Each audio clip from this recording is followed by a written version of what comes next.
Hello hi ನಮಸ್ಕಾರ ಎಲ್ರಿಗೂ. ನಾನಿವತ್ತು ಸಿಂಪಲ್ ಆದಂಥ ಒಂದು ಪುಳಿ ಮುಂಚಿ ಮಾಡೋದು ಹೇಗೆ ಅಂತ ತೋರಿಸ್ಕೊಡ್ತೇನೆ ಬನ್ನಿ. ಅದು ಕೂಡ ನಮ್ಮ ಮ್ಯಾಂಗ್ಳೂರು ಸ್ಟೈಲಲ್ಲಿ ಮಾಡುವಂಥ ಪುಳಿ ಮುಂಚಿ, ಅದು ಕೂಡ ಬಿಸಾಲೆ. ನಮ್ಮ ಮಂಗಳೂರಲ್ಲೆಲ್ಲ ಇದನ್ನೇ ಯೂಸ್ ಮಾಡೋದು. ಯಾವುದೇ ಫಿಶ್ ಕರಿ ಮಾಡಿದರೂ ಕೂಡ ಈ ನಮ್ಮ ಬಿಸಾಲೆಯಲ್ಲಿ ನಾವು ಮಾಡೋದು. ಹಾಗಾಗಿ ನಾನು ಕೂಡ ಊರಿಗೆ ಹೋದಾಗ ತಂದು ಅದರಲ್ಲಿ ಇವತ್ತು ಫಿಶ್ ಕರಿ ಮಾಡ್ತಾಯಿದ್ದೇನೆ. ಸೊ ಇದೊಂದು ಸಿಂಪಲ್ ಆದಂಥ ಫಿಶ್ ಕರಿ, ಅದು ಕೂಡ ಪುಳಿ ಮುಂಚಿ, ಬಂಗುಡೆ ಪುಳಿ ಮುಂಚಿ ಹೇಗೆ ಮಾಡೋದು ಅಂತ ನೋಡೋಣ ಬನ್ನಿ. ಇವಾಗ ಬಂಗುಡೆ ಪುಳಿ ಮುಂಚಿ ಮಾಡಲಿಕ್ಕೆ ಮಸಾಲ ರೆಡಿ ಮಾಡ್ಕೊಳ್ಳುವ.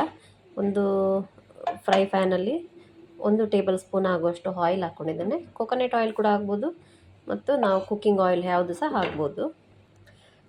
ಬ್ಯಾಡಿಗೆ ಮೆಣಸು ಒಂದು 10 ರಿಂದ 12 ತಗೊಂಡಿದ್ದೇನೆ. ಮೀನು ತುಂಬ ಇಲ್ಲ, ಒಂದು 4-5 ಇರೋದ್ರಿಂದ ನಾನು ಮಸಾಲ ಸ್ವಲ್ಪನೇ ಮಾಡ್ತಾಯಿದ್ದೇನೆ. ಹಾಗಾಗಿ ಇದನ್ನು ಕೂಡ ಸ್ವಲ್ಪ ಫ್ರೈ ಮಾಡ್ಕೊಳ್ಬೇಕು. 2 ಸ್ಪೂನ್ ಆಗುವಷ್ಟು ಕೊತ್ತಂಬರಿ ತಗೊಂಡಿದ್ದೇನೆ, ಅದನ್ನು ಕೂಡ ಫ್ರೈ ಮಾಡ್ಕೊಳ್ಬೇಕು. ಮತ್ತು ಜೀರಿಗೆ ಒಂದು ಸಣ್ಣ ಸ್ಪೂನಲ್ಲಿ 1 ಸ್ಪೂನ್ ತಗೊಳ್ಬೇಕು. ಸಾಸಿವೆ ಅದೇ ಸ್ಪೂನಲ್ಲಿ ಅರ್ಧ ಟೀ ಸ್ಪೂನ್ ತಗೊಂಡಿದ್ದೇನೆ ನಾನು. ಮತ್ತು ಮೆಂತೆ ಒಂದು 1/4 ಟೀ ಸ್ಪೂನ್, ಕಾಲು ಕೂಡ ಇಲ್ಲ, ನಮಗೆ ಅಂದಾಜಾಗುತ್ತೆ ಎಷ್ಟು ಬೇಕು ಅಂತೇಳಿ ಸ್ವಲ್ಪ ತಗೊಂಡ್ರೆ ಸಾಕು, ಇಲ್ಲಾಂದರೆ ಕೈ ಬಂದುಬಿಡುತ್ತೆ. ಆನಂತರ 1/4 ಟೀ ಸ್ಪೂನ್ ಒಳ್ಳೆಮೆಣಸು, ಅದನ್ನು ಕೂಡ ಚೆನ್ನಾಗಿ ಈಗ ಫ್ರೈ ಮಾಡ್ಕೊಳ್ಬೇಕು. ಈ ಮಸಾಲೆ ಫ್ರೈ ಮಾಡ್ಕೊಳ್ಳೋದ್ರಿಂದ ಏನು ನಾವು ಬಂಗುಡೆ ಪುಳಿ ಮುಂಚಿ ಮಾಡ್ತೇವೆ, ಅದು ತುಂಬ ಒಂಥರ ಟೇಸ್ಟ್ ಕೂಡ ಚೆನ್ನಾಗಿರುತ್ತೆ, ಮತ್ತು ಒಳ್ಳೆ ಪರಿಮಳ ಕೂಡ ಚೆನ್ನಾಗಿ ಬರುತ್ತೆ. ಅದಕ್ಕೋಸ್ಕರ ಮಸಾಲ ಫ್ರೈ ಆಗಿದೆ. ಈಗ ಗ್ಯಾಸ್ ಆಫ್ ಮಾಡ್ಕೊಳ್ಳೋಣ. ಮತ್ತು ಸ್ವಲ್ಪ ತೆಂಗಿನಕಾಯಿ ತುರಿ ಕೂಡ ಹಾಕ್ಕೊಳ್ಬೇಕು. ಇಲ್ಲಿ ಅರ್ಧ ಕಪ್ ಆಗುವಷ್ಟು ತೆಂಗಿನಕಾಯಿ ತುರಿ ತಗೊಂಡಿದ್ದೀನಿ. ಮತ್ತು ಇದಕ್ಕೆ ಪುಳಿ ಮುಂಚಿಗೆ ತೆಂಗಿನಕಾಯಿ ಹಾಕಲಿಲ್ಲ ಅಂದರೂ ಪರವಾಗಿಲ್ಲ, ಹಾಕಿದರೂ ಕೂಡ ಟೇಸ್ಟ್ ಆಗಿರುತ್ತೆ ಸಾಂಬಾರು. ಹಾಗಾಗಿ ನಾನು ಸ್ವಲ್ಪ ತೆಂಗಿನಕಾಯಿ ತುರಿ ಹಾಕ್ತಾಯಿದ್ದೀನಿ. ಯಾಕೆಂದರೆ ತುಂಬ ಖಾರ ಆದರೆ ಕಷ್ಟ, ಸಣ್ಣ ಸಣ್ಣ ಮಕ್ಕಳಿರೋದ್ರಿಂದ ಅವರು ಊಟ ಮಾಡೋದಿಲ್ಲ ತುಂಬ ಖಾರ ಆದರೆ. ಅದಕ್ಕೋಸ್ಕರ ನಾನು ತೆಂಗಿನಕಾಯಿ ತುರಿ ಸ್ವಲ್ಪ ತಗೊಂಡಿದ್ದೇನೆ. ಆನಂತರ ಒಂದು 4 ಇಕ್ಕಳು ಬೆಳ್ಳುಳ್ಳಿ, ಅರ್ಧ ನೀರುಳ್ಳಿ ಹಾಕ್ಕೊಂಡಿದ್ದೀನಿ. ಇದೇನು ಫ್ರೈ ಮಾಡೋ ಅಗತ್ಯ ಇಲ್ಲ, ಆಲ್ರೆಡಿ ನಾನು ಇದು ಗ್ಯಾಸ್ ಆಫ್ ಮಾಡಿದ್ದೇನೆ ನಾನು. ಆನಂತರ ಹುಳಿ ತಗೊಂಡಿದ್ದೀನಿ, ಒಂದು ಸಣ್ಣ ನಿಂಬೆ ಗಾತ್ರದಷ್ಟು ಹುಳಿ. ಇದು ಮಸಾಲ ಗ್ರೈಂಡ್ ಮಾಡ್ಕೊಳ್ಬೇಕು. ಇವಾಗ ಅದಕ್ಕೊಂದು 1/4 ಟೀ ಸ್ಪೂನ್ ಆಗುವಷ್ಟು ಟರ್ಮರಿಕ್ ಪೌಡರ್ ತಗೊಂಡಿದ್ದೇನೆ. ಇವಾಗ ಪುಳಿ ಮುಂಚಿ ಮಾಡಲಿಕ್ಕೆ ಮಸಾಲ ರೆಡಿಯಾಗಿದೆ. ಈಗ ನಾವು ಅದಕ್ಕೊಂದು ಒಗ್ಗರಣೆ ಹಾಕ್ಕೊಳ್ಳುವ. ಇದು ನಮ್ಮ ಮಂಗಳೂರು ಕಡೆ ಎಲ್ಲ ಬಿಸಲೆ ಅಂತ ಹೇಳ್ತೀವಿ ನಾವು. ಇದು ಇದರಲ್ಲಿ ಮಣ್ಣಿದ್ದು, ಇದರಲ್ಲಿ ಮೀನು ಪದಾರ್ಥ, ಯಾವುದೇ ಮೀನು ಪದಾರ್ಥ ಮಾಡಿದರೂ ಕೂಡ ಟೇಸ್ಟ್ ತುಂಬ ಚೆನ್ನಾಗಿ ಬರುತ್ತೆ.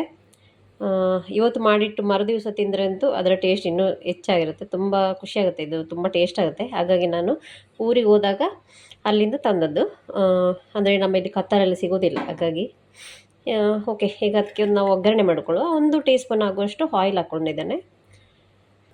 ಸೊ ಇವಾಗ ಇದು ಆಯಿಲ್ ಬಿಸಿಯಾಗಿದೆ, ಅದಕ್ಕೆ ನಾವು ಕಟ್ ಮಾಡಿ ಇಟ್ಕೊಂಡಂಥ ಬೆಳ್ಳುಳ್ಳಿ ಸ್ವಲ್ಪ ಮತ್ತು ಶುಂಠಿ ಸ್ವಲ್ಪ ಹಾಕ್ಕೊಳ್ತಾ ಇದ್ದೇನೆ, ಮತ್ತು ಕಾಯಿ ಮೆಣಸು, ಆನಂತರ ಕರಿಬೇವು ಸೊಪ್ಪು, ಇಷ್ಟೊಂದು ಸ್ವಲ್ಪ ಫ್ರೈ ಮಾಡ್ಕೊಳ್ಬೇಕು ಇವಾಗ. ಮತ್ತು 1 ಆನಿಯನ್ ತಗೊಂಡಿದ್ದೇನೆ, ಚೆನ್ನಾಗಿ ಸಣ್ಣ ಸಣ್ಣಾಗಿ ಕಟ್ ಮಾಡಿ ಅದನ್ನು ಕೂಡ ಸ್ವಲ್ಪ ಫ್ರೈ ಮಾಡ್ಕೊಳ್ಬೇಕು ಇದು ಆಯಿಲಲ್ಲಿ.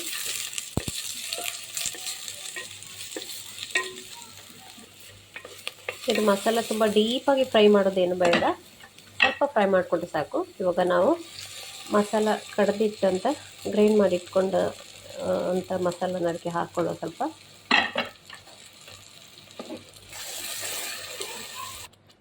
ಇದು ಮಸಾಲ ಹಾಕಿದ ಕೂಡಲೇ ನೀರು ಹಾಕ್ಲಿಕ್ಕೆ ಹೋಗಬಾರ್ದು. ಸ್ವಲ್ಪ ಅದರ ನಾವು ಒಗ್ಗರಣೆ ಮಾಡಿದ್ವಲ್ಲ ಆ ಮಸಾಲಲ್ಲಿ ಸ್ವಲ್ಪ ಹೀಗೆ ಹಾಗೆ ಫ್ರೈ ಆಗಬೇಕು. ಸ್ವಲ್ಪ ಮಸಾಲ ಫ್ರೈ ಆದರೆ ಸ್ವಲ್ಪ ಟೇಸ್ಟ್ ಚೆನ್ನಾಗಿ ಬರುತ್ತೆ ಇನ್ನೂ ಕೂಡ. ಹಾಗೆ ಪರಿಮಳ ಈಗಲೇ ತುಂಬ ಚೆನ್ನಾಗಿ ಪರಿಮಳ ಬರ್ತಿದೆ. ಮತ್ತು ಈ ಏನು ಬಿಸಲೆ ಏನಿದೆ, ಇದು ಮಡಿಕೆ ಅದರಲ್ಲಿ ಮಾಡೋದ್ರಿಂದ ಟೇಸ್ಟ್ ಕೂಡ ಚೆನ್ನಾಗಿರುತ್ತೆ, ಹಾಗೆ ಒಳ್ಳೆ ಪರಿಮಳ ಕೂಡ ಬರುತ್ತೆ. ಇವಾಗ ಮಸಾಲ ಚೆನ್ನಾಗಿ ಬೆಂದಿದೆ, ಅದಕ್ಕೆ ನಾವು ಸ್ವಲ್ಪ ನೀರು ಸೇರಿಸ್ಕೊಳ್ಳೋಣ. ಇದು ಪುಳಿ ಮುಂಚಿ ತುಂಬ ಗಟ್ಟಿ ಕೂಡ ಆಗಬಾರ್ದು, ತುಂಬ ನೀರು ಕೂಡ ಆಗಬಾರ್ದು, ಹದ ಆಗಿರಬೇಕು. ತುಂಬ ನೀರಾದರೆ ಅದು ಟೇಸ್ಟ್ ಇರೋದಿಲ್ಲ. ಸ್ವಲ್ಪ ಗಟ್ಟಿ ಆದರೂ ಪರವಾಗಿಲ್ಲ, ಆದರೆ ನೀರಾಗಬಾರ್ದು. ಹಾಗೆ ಸ್ವಲ್ಪ ನೀರು ಹಾಕ್ಕೊಳ್ತಿದ್ದೀನಿ. ಇನ್ನು ಇದನ್ನು ಚೆನ್ನಾಗಿ ಕುದಿಸಬೇಕು. ಕುದಿಯೋ ಮುಂಚೆ ಸ್ವಲ್ಪ ಉಪ್ಪು ಹಾಕಿ, ಟೇಸ್ಟಿಗೆ ಉಪ್ಪು ಹಾಕ್ಬೇಕು. ಸ್ವಲ್ಪ ರುಚಿಗೆ ತಕ್ಕಷ್ಟು ಉಪ್ಪು ಹಾಕ್ಕೊಳ್ತಾ ಇದ್ದೀನಿ.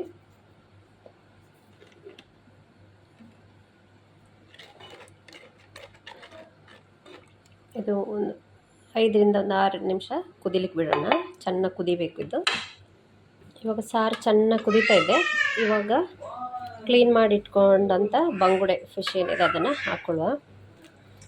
ನಾನು ಕಟ್ ಮಾಡ್ಕೊಳ್ತಾ ಇಲ್ಲ, ಅದು ಸಣ್ಣ ಸಣ್ಣ ಇರೋದ್ರಿಂದ ಇಡೀ ಹಾಕ್ತಿದ್ದೇನೆ.